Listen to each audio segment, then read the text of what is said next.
আজকের রাত পোহালেই দীর্ঘদিনের প্রতীক্ষিত ২৬,০০০ শিক্ষক শিক্ষিকা এবং শিক্ষাকর্মীদের চাকরি বাতিল মামলার শুনানি হতে চলেছে দেশের সর্বোচ্চ আদালত সুপ্রিম কোর্টে।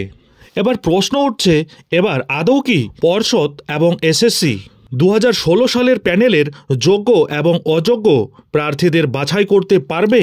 কারণ দেশের সর্বোচ্চ আদালত সুপ্রিম কোর্ট কলকাতা হাইকোর্টের ডিভিশন বেঞ্চের রায়ের উপর আপাতত স্থগিতাদেশ দিয়েছে ঠিকই, কিন্তু গত শুনানিতে প্রধান বিচারপতি সঞ্জীব খান্না একেবারে ক্লিয়ার করে দিয়েছিলেন, এই মামলার ক্ষেত্রে যদি যোগ্য এবং অযোগ্যদের পৃথকীকরণ করা না যায় তবে পুরো প্যানেল কিন্তু বাতিল করতে হবে। এবার এই বিষয়টি নির্ভর করছে পর্ষদ এবং এসএসসির উপর। ২০১৬ সালের এসএসসির ২৬,০০০ চাকরি বাতিল মামলার রায়কে চ্যালেঞ্জ করে সুপ্রিম কোর্টে পৌঁছে গিয়েছিল রাজ্য সরকার। এরই মধ্যে এসএসসির ২৬,০০০ চাকরি বাতিল মামলায় আরও প্রায় ১০০টি আবেদন জমা পড়ল সুপ্রিম কোর্টে। কলকাতা হাইকোর্টের নির্দেশকে চ্যালেঞ্জ করে ওই আবেদনগুলি করা হয়েছে। আগামী ৭ই জানুয়ারি প্রধান বিচারপতি সঞ্জীব খান্না এবং বিচারপতি সঞ্জয় কুমারের ডিভিশন বেঞ্চে চাকরি বাতিল মামলা সংক্রান্ত এই মামলাটির শুনানি রয়েছে। আশা করা হচ্ছে মূল মামলার সঙ্গে জুড়ে ওই আবেদনগুলিও শুনতে পারে শীর্ষ আদালত। গত এপ্রিল মাসে এসএসসির ২৬,০০০ চাকরি বাতিলের নির্দেশ দিয়েছিল কলকাতা হাইকোর্টের ডিভিশন বেঞ্চ। ওই রায়কে চ্যালেঞ্জ করে সুপ্রিম কোর্টে যায় রাজ্য সরকার। ওই রায়ের বিরোধিতা করে এসএসসি এবং মধ্যশিক্ষা পর্ষদ। যদিও প্রাথমিকভাবে কলকাতা হাইকোর্টের ওই রায়ের উপর আপাতত স্থগিতাদেশ দেয় সুপ্রিম কোর্ট। গত শুনানিতে প্রধান বিচারপতির মন্তব্য, যোগ্য অযোগ্য বাছাই করা না গেলে পুরো প্যানেল বাতিল করতেই হবে। এরপরেই ঘুম উড়েছে ২০১৬ সালের এসএসসির চাকরিপ্রাপ্ত শিক্ষক শিক্ষিকা এবং শিক্ষাকর্মীদের। এসএসসির ২০১৬ প্যানেলে প্রায় ২৬,০০০ শিক্ষক শিক্ষিকাদের চাকরি চলে গিয়েছিল কলকাতা হাইকোর্টের নির্দেশে। আর এবার এরই মধ্যে নবম থেকে দ্বাদশ শ্রেণীর শিক্ষক নিয়োগে সেই ২০১৬ সালের প্যানেলে থাকা যোগ্য শিক্ষকদের দাবিতে এবার উত্তাল শহীদ মিনার ময়দান। প্যানেলে থাকা যোগ্য এবং অযোগ্য চাকরি প্রার্থীদের আলাদা তালিকা তৈরি করার দাবিতে যৌথ মঞ্চের তরফে ধারাবাহিক ধর্ণা আন্দোলন চলছে। গত রবিবার এই আন্দোলনে সংহতি প্রকাশ করে সেখানে পৌঁছে যান কংগ্রেস নেতৃত্ব।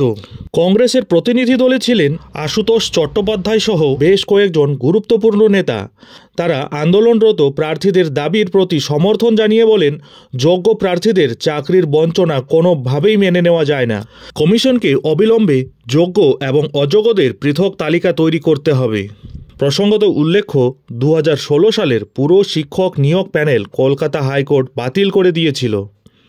আদালতের রায়ে পুরো প্রক্রিয়াকে দুর্নীতিগ্রস্ত বলে উল্লেখ করা হয়। তবে যোগ্য প্রার্থীদের চাকরি নিশ্চিত করতে আন্দোলন চালিয়ে যাচ্ছেন সংগ্রামী যৌথ মঞ্চ। এই মামলা বর্তমানে দেশের সর্বোচ্চ আদালত সুপ্রিম কোর্টে প্রধান বিচারপতির এজলাসে রয়েছে। সংগ্রামী যৌথ মঞ্চের তরফে জানানো হয়েছে, আমরা চাই যোগ্য এবং অযোগ্যদের সঠিকভাবে পৃথকীকরণ করা হোক। যারা যোগ্য তাদের চাকরি দ্রুত নিশ্চিত করা উচিত। এসএসসি প্রয়োজনীয় পদক্ষেপ নিক। এদিন আন্দোলন মঞ্চ থেকে কংগ্রেস নেতা আশুতোষ চট্টোপাধ্যায় বলেন, এই আন্দোলন সম্পূর্ণ যুক্তিসঙ্গত। শিক্ষাক্ষেত্রে দুর্নীতি কোনোভাবেই গ্রহণযোগ্য নয়, তবে যোগ্যদের চাকরি বাতিল হওয়া ঠিক নয়। কংগ্রেস সর্বতোভাবে এই আন্দোলনের পাশে রয়েছে। আমরা বিষয়টি নিয়ে রাজ্য সরকার ও সুপ্রিম কোর্টের কাছে সঠিক পদক্ষেপের দাবি জানাব। যোগ্য প্রার্থীদের এই আন্দোলন ক্রমেই বড় আকার ধারণ করছে। রাজনৈতিক মহল মনে করছে শিক্ষাক্ষেত্রে দুর্নীতির বিরুদ্ধে এই প্রতিবাদ আরও জোরদার হতে পারে। কংগ্রেসের সমর্থন পাওয়ায় আন্দোলনকারীরা নতুন উদ্দীপনা পেয়েছে। রাজ্য সরকার এবং স্কুল সার্ভিস কমিশনের পরবর্তী পদক্ষেপের দিকে এবার নজর রাখছেন আন্দোলনকারীরা। আগামীকাল ৭ই জানুয়ারি সুপ্রিম কোর্টে এই মামলার পরবর্তী শুনানি রয়েছে। আর এরই মধ্যেই এবার উঠে এলো আর একটি গুরুত্বপূর্ণ আপডেট। এবার জানা যাচ্ছে ২০১৬ সালের এসএসসির ২৬,০০০ চাকরি বাতিল মামলাটিকে রাখা হয়েছে ১ নম্বর সিরিয়ালে। অ্যাকচুয়ালি রাজ্যের এই 26,000 শিক্ষক নিয়োগ দুর্নীতি মামলাটিকে অত্যন্ত গুরুত্ব সহকারে দেখছেন প্রধান বিচারপতি সঞ্জীব খান্না। সকাল 10:30 নাগাদ শুরু হবে এই মামলাটির শুনানি। তাছাড়া এদিন আরও রাজ্যের গুরুত্বপূর্ণ দুটি মামলা উঠতে চলেছে সুপ্রিম কোর্টে। রাজ্যের লক্ষ লক্ষ সরকারি কর্মচারীদের দীর্ঘদিনের প্রতীক্ষিত ডিএ মামলাটি উঠতে চলেছে সুপ্রিম কোর্টে। তবে এই মামলাটি সিরিয়ালে রয়েছে 45 নম্বরে, অর্থাৎ ফার্স্ট হাফের শেষ মামলা হতে চলেছে এই ডিএ মামলাটি। তাছাড়াও রয়েছে ওবিসি সার্টিফিকেট বাতিল সংক্রান্ত মামলাটির শুনানি। সব মিলিয়ে আগামীকাল অর্থাৎ 7ই জানুয়ারি রাজ্যের তিনটি গুরুত্বপূর্ণ মামলাগুলির শুনানি হতে চলেছে দেশের সর্বোচ্চ আদালত সুপ্রিম কোর্টে।